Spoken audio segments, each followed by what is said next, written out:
Hello everyone, welcome to the Whiteboard. Today we're going to talk about the intelligence lifecycle. This, depending on who you are and who's presenting it, can be kind of shown a couple different ways. One of the more common ways is to depict this in a circular manner, and they have multiple phases where they feed into each other.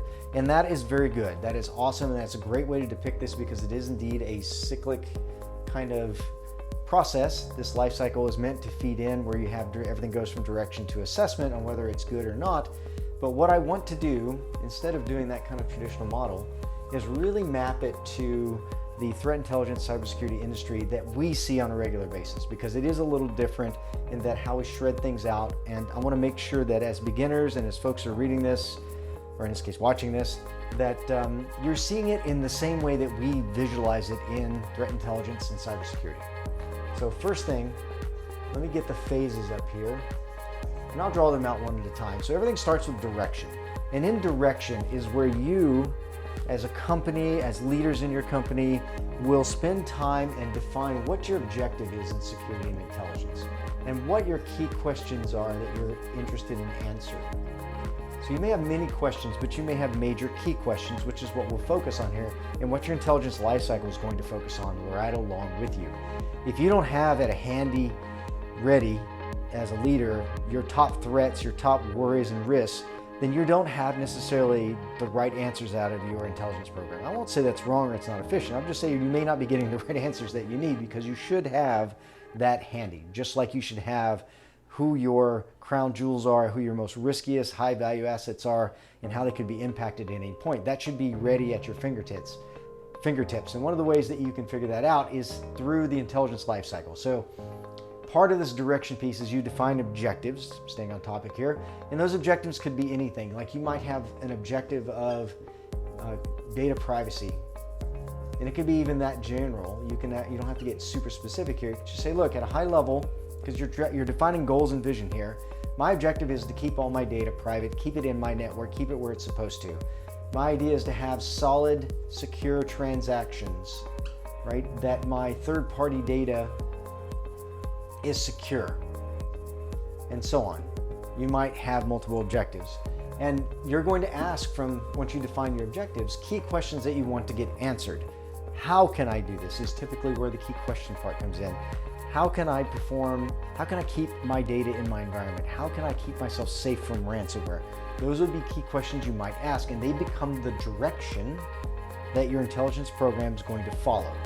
Now, the next part of this, and it's part of the intelligence cycle here, is collection, because you can define a lot of questions, but then to answer them, you have to know where to find the information in the first place. And just generally, you're going to go to internal sources, external sources, you're going to go to human sources, and you're going to go to technical sources. And you'll see that I kind of separated those, and all your key questions are going to get answered this way, starting with collection, because you're going to provide direction, you're going to go into collection, and the next thing you're going to do is process. I'll just go through the whole cycle here. Analyze, and then you're going to report, or if you prefer, disseminate. And then lastly, you're going to assess. And depending on who you are, the assessment stage may or may not exist. It just depends on how you slice everything. But you're going to collect. Then the next thing you're going to do is in here, your intelligence group, howsoever you call them, threat intel, cyber threat intel, cyber researcher, cybersecurity researcher, SOC intelligence analyst, whatever this intelligence group is called, their job is to utilize tools and analysis frameworks to get the processing and analysis of the data you've collected done, so that you can then report and take action on, hopefully, the things that you've seen, and then follow up with an assessment of how well you did. And the part that people miss is in this sphere of activity is where you find things like incident response, right? They're connected in there. You may have some kind of security ops activity, that's in there. Your vulnerability management program, just gonna abbreviate some of this for simplicity. is going to be in there. You're going to do all your risk analysis, again, figuring out your top problems and top risks. You're going to do, let's see, external intel analysis, right, where you get hints and signals of what's going on and more things akin to it. And this is going to guide your process.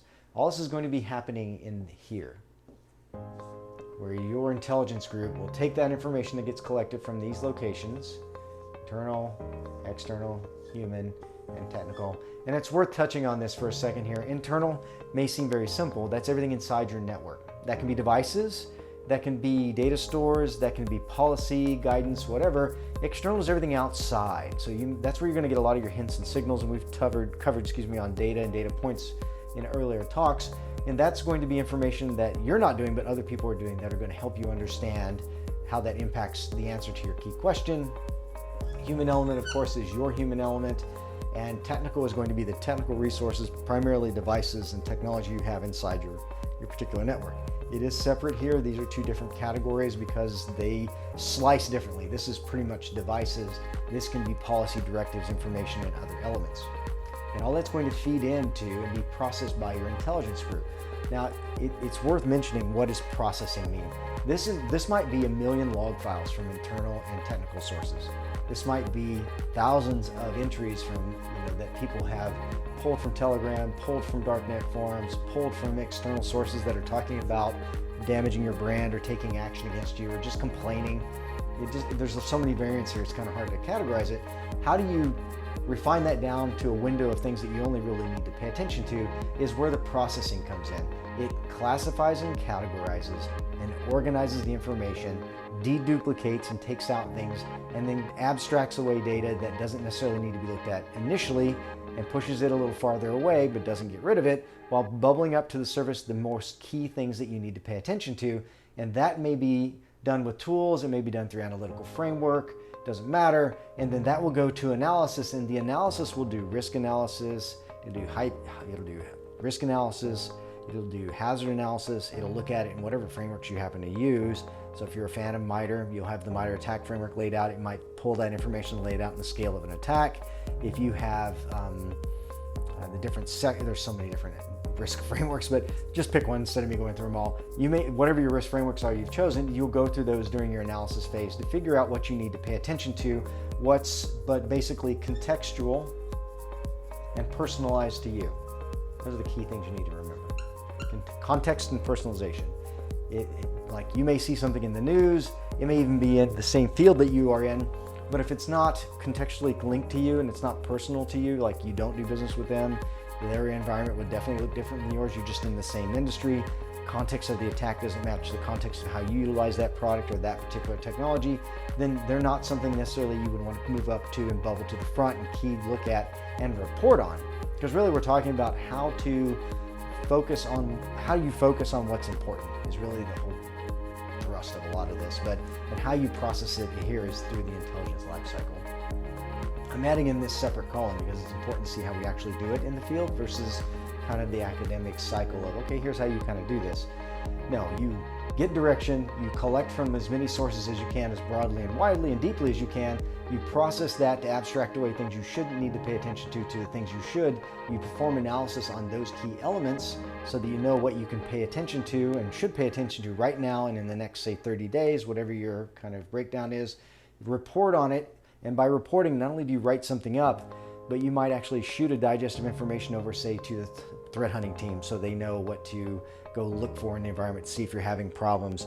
You might push it over to your incident response team to have them verify you don't have an incident. You may push it over to your vulnerability management and patch team and say, hey, is this product patched? You're reporting, you're giving information. And at the end of the day, you assess how well you did and whether you have areas you can make better, blind spots that you may have missed, or areas that just are still rough in process and need assessment and need reevaluation. And you go back through and you can check your direction, you go back to a collection cycle, and you constantly cycle. And so your intelligence lifecycle works on, in taking this information, processing it well, giving you the things you need to perform analysis on and analyze, getting into reporting phase, getting things out to the right people. And I want to stress that reporting can fall and turn into a couple different forms. A reporting element can be as simple as I email someone the key essential elements of information they need to take action. Or it could be a long drawn formal report where I spend 2 weeks writing a 10-page, 20-page report that goes in excessive detail of how I reversed a piece of malware or how I looked at something else. All those are appropriate uses of reporting if they make sense to you, if they're contextual and personalized to your environment and what you need to do. So here is a quick snapshot. I can't talk, it looks like. Here's a quick capsule snapshot of the intelligence lifecycle and how it links into cybersecurity and threat intelligence. I hope you like it. If you do, please click like. And if you would, and you like what you see here in these marker board lectures, go ahead and subscribe to our channel so you can see these. These are coming out pretty much every day, and that's kind of the plan right now. And hopefully that will proceed in the foreseeable future, because there's a lot to talk about, a lot to cover. Thank you for your time.